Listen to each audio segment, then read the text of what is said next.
Assalamualaikum warahmatullahi wabarakatuh. Saya Arif. Baik, pada kesempatan kali ini saya akan sharing ataupun diskusi terkait dengan prinsip utama produktif, yaitu tujuan harus jelas. Kejelasan mungkin konsep terpenting dalam produktivitas pribadi. Berikut kutipan dari Brian Tracy dalam bukunya, yaitu Eat That Frog, yang merupakan salah satu buku manajemen waktu yang paling direkomendasikan. Bukannya tanpa alasan, Brian Tracy menyebutkan kalimat tersebut, sebab jika tidak tahu tujuan kita dengan jelas, maka bagaimana kita bisa tahu apa yang harus kita lakukan. Saya selalu menggunakan perumpamaan menaiki taksi. Di sebuah sore, Anda menghentikan taksi, membuka pintu mobil tersebut lalu masuk ke dalamnya sambil berkata, "Pak, antarkan saya ke tempat yang menyenangkan." Kira-kira apa yang terjadi? Sang supir pasti kebingungan. Nah, Anda bisa saja dikira orang yang tidak waras lalu dipaksa turun dari mobil, atau mungkin Anda akan tetap dibiarkan masuk, tetapi Anda akan diajak berputar-putar mencari tempat yang menyenangkan tanpa tujuan. Apakah Anda akan sampai ke tempat yang menyenangkan itu? Mungkin iya, atau juga mungkin tidak. Tetapi kemungkinan besar Anda tidak akan sampai. Bisa saja Anda sampai, tetapi setelah berputar-putar mencoba satu tempat ke tempat yang lainnya.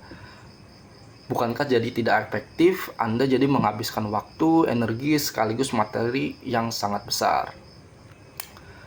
Perumpamaan ini relevan sekali dalam manajemen waktu dan produktivitas diri. Jika Anda ingin produktif dan mengoptimalkan waktu Anda dalam bekerja, maka tujuan Anda harus jelas. Orang-orang bisa menyelesaikan pekerjaan mereka dengan lebih cepat karena mereka tahu jelas apa yang harus dikerjakan dan diselesaikan. Semakin jelas tujuan Anda, maka semakin jelas langkah-langkah yang harus Anda lakukan untuk mencapainya. Lalu bagaimana cara untuk membuat hal tersebut menjadi jelas atau tujuan kita ini menjadi jelas? Kita bisa menggunakan metode SMART, yaitu kemungkinan besar Anda sudah pernah mendengar metode SMART. Metode ini merupakan sebuah metode yang dirancang oleh George Doran untuk membantu perusahaan menentukan tujuan mereka. Namun, metode ini juga merupakan metode klasik yang sudah digunakan oleh berbagai organisasi maupun individual dan terbukti membantu kita untuk menyatakan tujuan dengan lebih jelas. Adapun SMART merupakan akronim dari yaitu specific, measurable, achievable, relevant, dan time bound. Spesifik berarti menyasar sebuah area atau tujuan yang detail. Measurable yaitu dapat dihitung atau setidaknya memiliki indikator kemajuan yang jelas. Achievable dapat dicapai, dinyatakan dalam langkah-langkah kecil yang lebih praktis. Relevan yaitu sesuai dengan value atau prinsip hidup Anda. Time bound memiliki tenggat waktu yang jelas. Nah, untuk membantu Anda mengaplikasikan metode SMART ini dengan lebih praktis, Anda bisa menggunakan pertanyaan-pertanyaan berikut, yaitu contoh spesifik, apa yang ingin Anda capai. Measurable, apa tolak ukur keberhasilan ataupun ketercapaian tujuan tersebut. Achievable, bagaimana cara saya mencapai tujuan tersebut. Relevan, apakah tujuan ini sesuai dengan prinsip hidup saya dan akan bermanfaat bagi pengembangan diri saya. Lalu time bound, berapa lama waktu yang dibutuhkan dan apa yang bisa saya lakukan pada saat ini juga.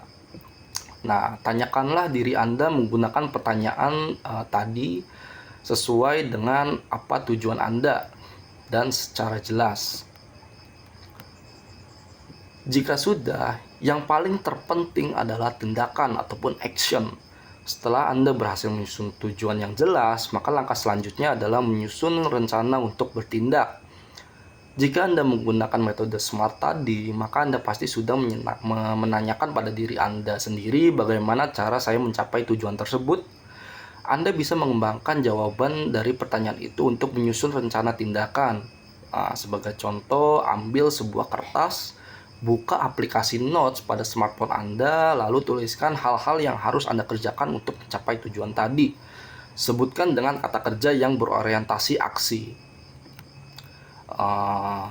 Pastikan Anda tahu apa yang bisa Anda lakukan pada saat ini juga untuk mencapai tujuan tersebut. Nah, dari daftar tugas tadi yang sudah Anda buat, tugas mana yang bisa Anda lakukan pada saat ini juga. Kadangkala muncul tugas-tugas yang mungkin bisa diselesaikan hanya dalam waktu 2 menit ataupun kurang, maka laksanakanlah sekarang juga. Nah, segera berpindah ke daftar tugas lainnya jika Anda sudah menyelesaikan sebuah tugas.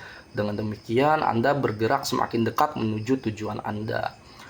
Tujuan yang jelas adalah prinsip nomor 1 dan melakukan tindakan menuju tujuan adalah prinsip nomor 2 dalam produktivitas pribadi. Nah, kini Anda sudah tahu bagaimana cara menyusun tujuan yang jelas. Selanjutnya adalah tindakan Anda yang menentukan. Baik, terima kasih dan mungkin kita bisa bertemu lagi di minggu depan dengan materi yang berbeda. Assalamualaikum warahmatullahi wabarakatuh.